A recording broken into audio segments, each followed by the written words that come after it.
Dari mimbar pelayanan, saya menyampaikan pesan buat kita, fokuskanlah pikiran kita dan hati kita untuk memuji dan menyembah Tuhan, terlebih khusus kebenaran firman Tuhan yang akan kita dengar bersama-sama pada pagi hari ini Bapak Ibu Saudara.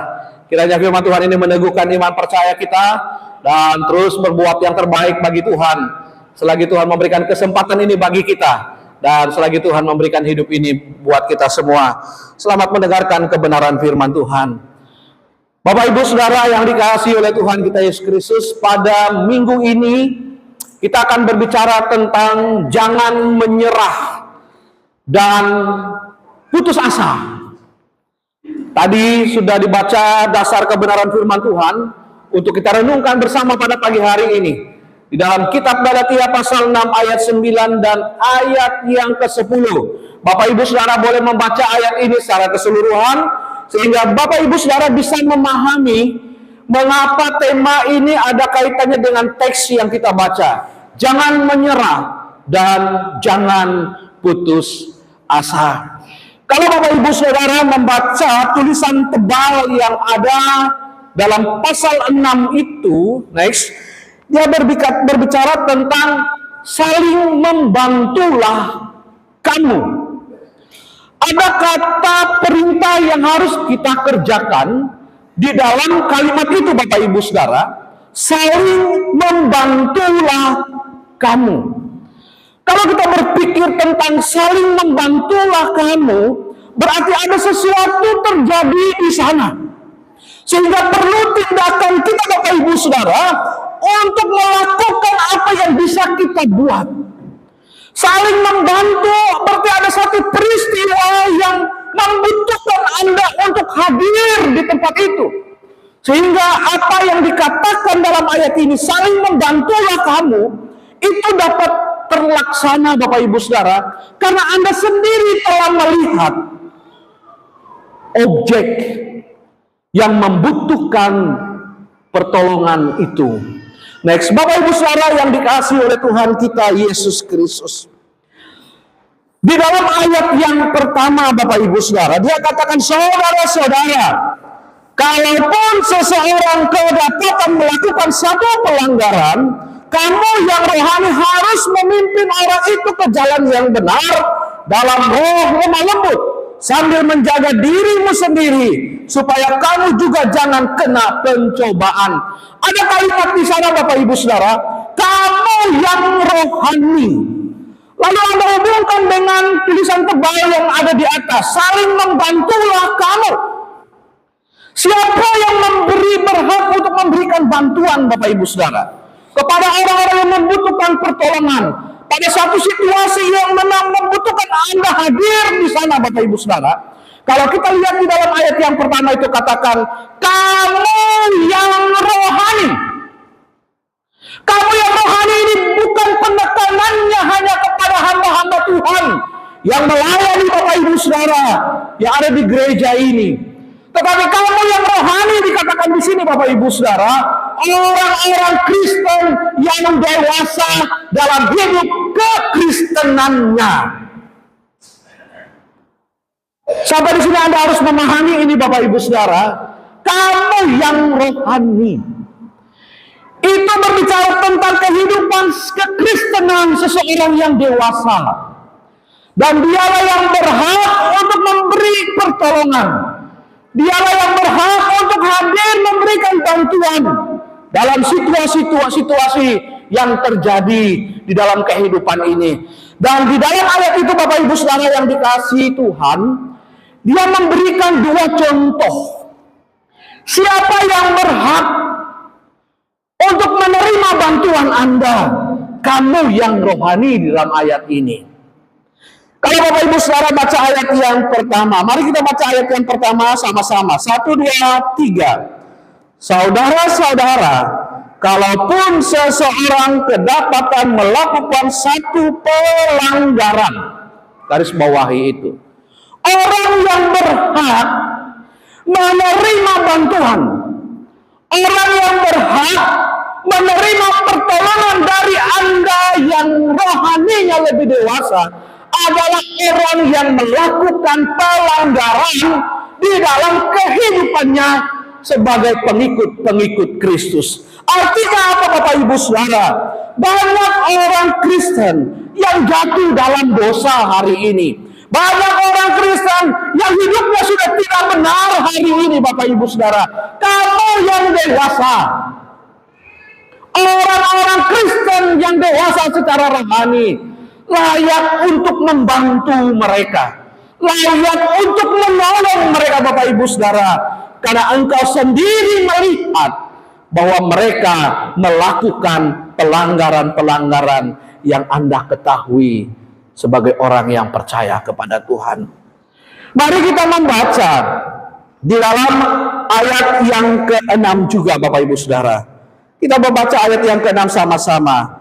1, 2, 3. Baiklah dia yang menerima pengajaran dalam firman, berbagi segala sesuatu yang baik dengan orang yang menerima pengajaran itu.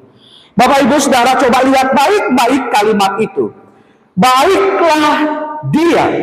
Kata dia di sini Bapak Ibu Saudara, tertuju kepada mereka yang menerima pengajaran. Kalau dalam konteks kita hari ini Bapak Ibu Saudara, dia itu siapa? Orang yang menerima pengajaran itu siapa? Boleh Bapak Ibu Saudara sebagai jemaat Tuhan, boleh mereka juga yang perlu Anda tolong. Dan lihat kalimat selanjutnya Bapak Ibu Saudara.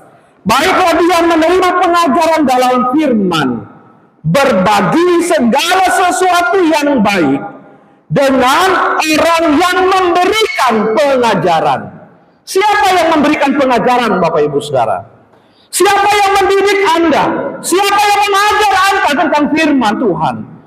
Baiklah Anda berbagi kepada mereka yang memberikan pengajaran itu kepada Anda. Artinya apa Bapak Ibu Saudara? Seseorang yang layak Anda bantu, seseorang yang layak Anda tolong Bapak Ibu Saudara.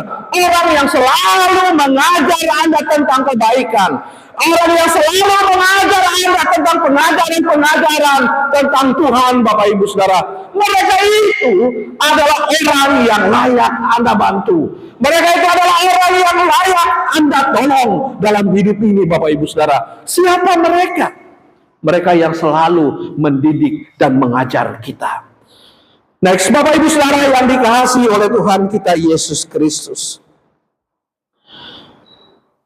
Bagi kita, kamu yang rohani, yang punya kehidupan kedewasaan rohani, lebih daripada yang lainnya, tugas kita adalah memimpin.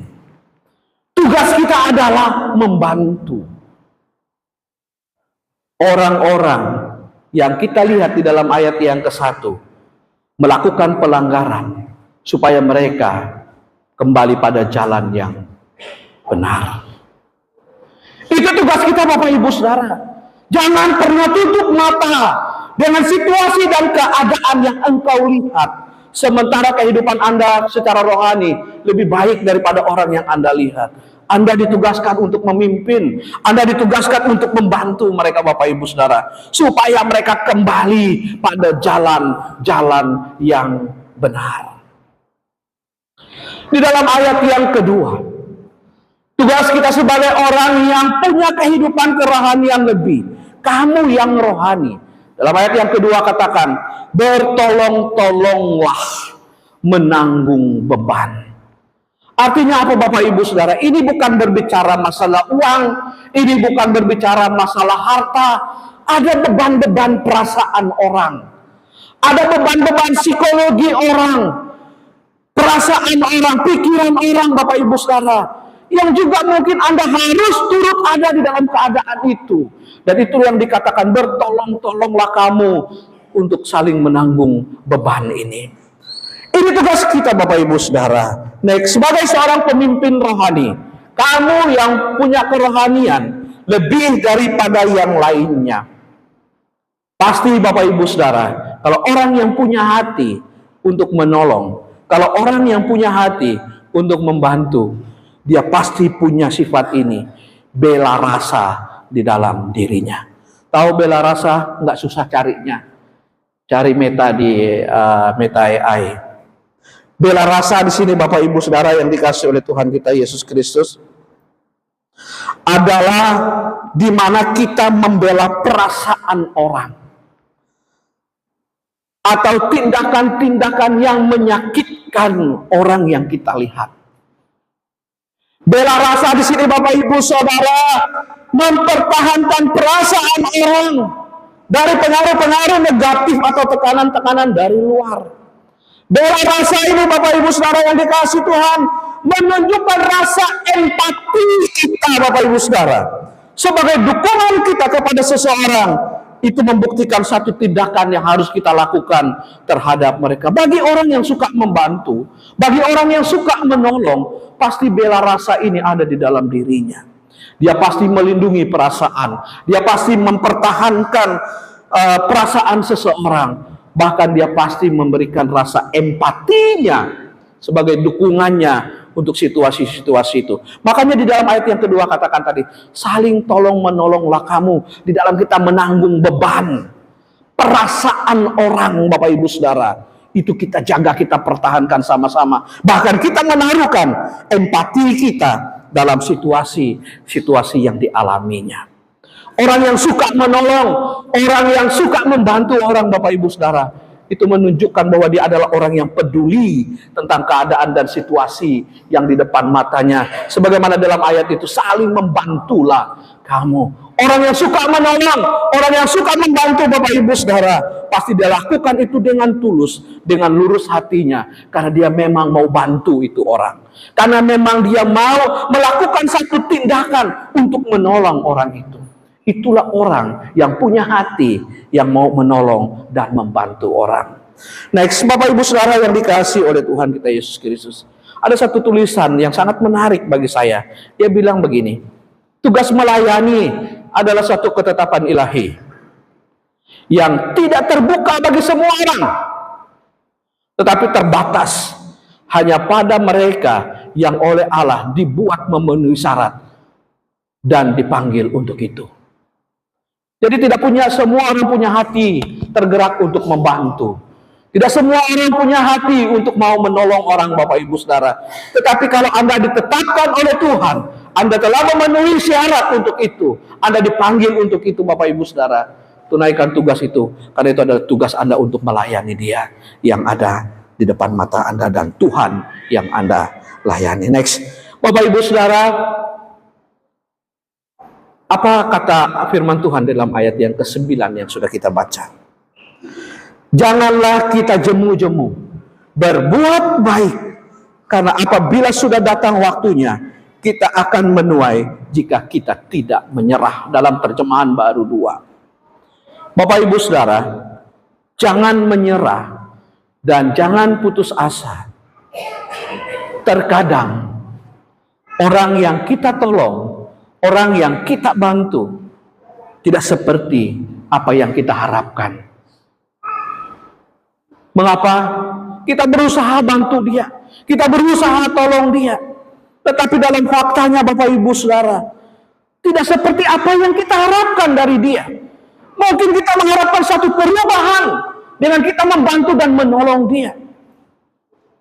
Tetapi inilah yang dikatakan dengan tema ini. Jangan pernah kita berhenti. Jangan pernah kita menyerah, jangan pernah kita putus asa untuk melakukan tindakan untuk membantu dan menolong orang yang ada di sekitar kita. Bapak Ibu Saudara, terkadang juga dalam pelayanan kami seorang pelayan Tuhan. Terkadang kami merangkul orang, kami memeluk orang supaya dia berhenti dari apa yang dilakukannya. Tapi dalam fakta pelayanan juga kami tidak melihat itu Bapak Ibu Saudara. Tapi kita tidak pernah berhenti. Kita tidak pernah menyerah untuk melakukan apa yang terbaik bagi orang dan orang yang membutuhkan pertolongan. Makanya dalam ayat yang ke-9, janganlah kita jemu-jemu berbuat baik. Tahu Bapak Ibu Saudara yang dikasihi oleh Tuhan, next kata berbuat itu dari apa yang kita buat itu bisa menyebabkan sesuatu hal. Dari apa yang kita buat itu bisa menghasilkan sesuatu hal. Dari apa yang kita buat itu bisa mengerjakan sesuatu hal. Dari apa yang kita buat itu bisa menciptakan sesuatu hal. Dari apa yang kita buat kita memberi. Dari apa yang kita buat kita menunjuk. Dari apa yang kita buat kita bekerja. Dari apa yang kita buat itu sebuah tindakan kita. Pasti Bapak Ibu Saudara ada hasil yang kita buat. Hasilnya apa? Next. Berbuat baik. Waktu engkau melakukan sesuatu, waktu engkau menunjukkan kepedulianmu, waktu engkau menyebabkan, waktu engkau mengerjakan sesuatu Bapak Ibu Saudara, yang engkau lakukan adalah yang terbaik, yang engkau lakukan adalah yang lebih baik, yang engkau lakukan pasti adalah yang indah dalam hidup ini, yang benar, yang patut dan yang indah-indah yang engkau lakukan. Next. Tapi bila waktunya datang, berbicara tentang waktu, itu masa, itu saat, zaman atau musim atau kesempatan, kita akan menuai apa yang engkau buat, walaupun engkau tidak melihat hasil dari apa yang engkau buat saat itu. Mungkin engkau melakukan suatu perbuatan baik Bapak Ibu Saudara, itu hasilnya sangat mengecewakan dirimu. Engkau tidak melihat satu perubahan sebagaimana yang sudah saya katakan. Tapi bila masanya nanti, bila waktunya nanti, engkau akan menuai apa yang layak engkau tuai dari apa yang engkau buat. Ini hanya terjadi Bapak Ibu Saudara bagi mereka yang tidak pernah menyerah, bagi mereka yang tidak pernah putus asa untuk menolong, untuk membantu orang-orang yang membutuhkan pertolongan secara rohani di dalam perjalanan kehidupanmu. Bapak Ibu Saudara, next. Kalau berbicara tentang waktu, kita tidak boleh mencari alasan untuk tidak melakukan apa saja yang itu akan menjadi bagian dari kewajiban kita apabila tiba waktunya. Bapak Ibu Saudara, ada kesempatan ya untuk Anda bisa tolong orang. Ada momen di mana Anda bisa membantu orang. Tapi jangan pernah Anda cari alasan. Kalau itu sudah waktunya Anda untuk menolong orang, jangan pernah cari alasan untuk tidak melakukan apa saja untuk orang yang ada di depanmu, yang saat itu sedang minta bantu, minta tolong kepada Anda. Next. Mengapa Bapak Ibu Saudara? Karena kesempatan itu pasti lewat. Tetapi selagi ada kesempatan Anda untuk menolong orang, membantu orang, berilah kesempatan itu, lakukanlah kesempatan itu. Selama kita masih hidup di muka bumi ini. Bapak Ibu Saudara, dua kebenaran firman Tuhan yang meneguhkan dan menguatkan kita untuk melakukan dan jangan pernah menyerah dan putus asa untuk menolong dan membantu orang. Next. Di dalam 1 Korintus 15 ayat yang ke-58. Mari kita baca sama-sama. 1, 2, 3. Karena itu saudara-saudaraku yang kekasih, berdirilah teguh, jangan goyah, dan giatlah selalu dalam pekerjaan Tuhan. Sebab kamu tahu bahwa dalam persekutuan dengan Tuhan, jerih payahmu tidak akan sia-sia. Giatlah selalu dalam pekerjaan Tuhan. Itu yang saya katakan tadi, bila waktunya nanti Bapak Ibu Saudara, engkau akan menuai apa yang telah engkau buat. Makanya dalam ayat yang terakhir itu katakan bahwa dalam persekutuanmu dengan Tuhan, jerih payahmu tidak akan sia-sia. Yang kedua, next. Mazmur 126 ayat yang kelima. Mari kita baca 1, 2, 3. Orang yang menabur dengan mencucurkan air mata akan menuai dengan sorak.